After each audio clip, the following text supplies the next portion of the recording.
हो उजर बगुलार बिना आर पिपरो न सोहे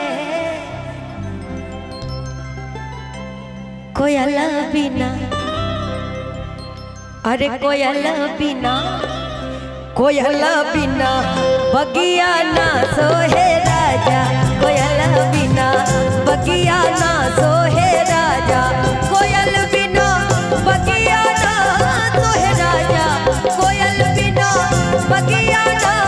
सोहे राजा कोयल बिना बगिया ना सोहे राजा कोयल बिना बगिया ना सोहे राजा।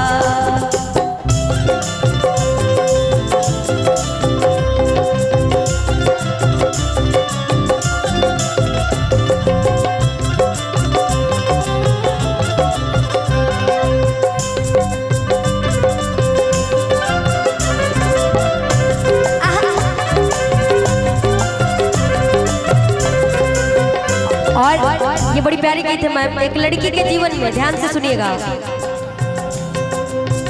भाई भतीजा बिना नैहरो न सोहे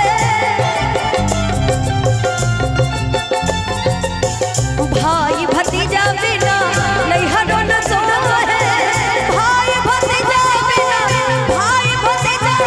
नैहरो न सोहे अरे देवर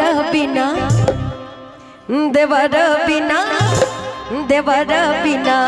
अंगना ना शोभे राजा देवर बिना अंगना ना शोभे राजा देवर बिना अंगना ना सोहे राजा कोयल बिना बगिया ना सोहे राजा कोयल बिना बगिया ना सोहे राजा कोयल बिना बगिया ना शोभे राजा।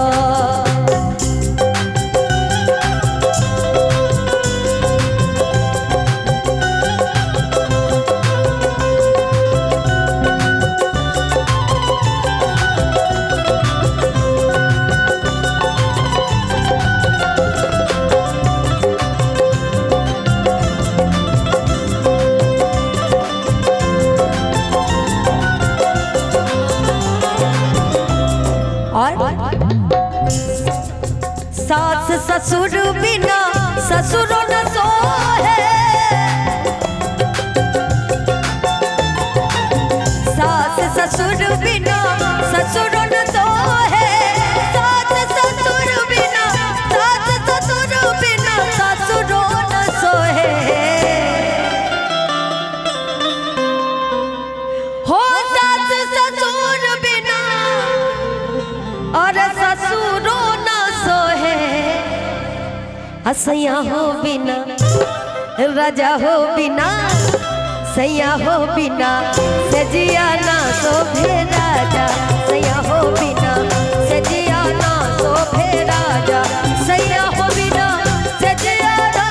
सोहे राजा कोयल बिना बगिया ना सोहे राजा कोयल बिना बगिया ना सोहे राजा कोयल बिना बगिया ना शोभे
और ये सब भइला के बाद ललन बिना ललन बिना ललन बिना आवा अरे ललन बिना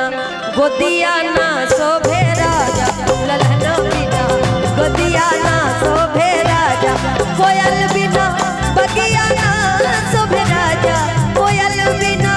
बगिया ना शोभे राजा कोयल बिना बगिया ना शोभे राजा कोयल बिना बगिया ना शोभे राजा कोयल बिना बगिया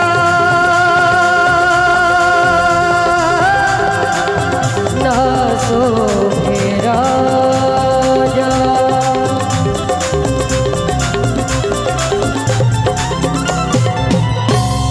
एक गाना जो हम लिख के लाए हैं सर उसको सुना देते हैं भैया, जरा डिश अप कर लीजिएगा मेजर में।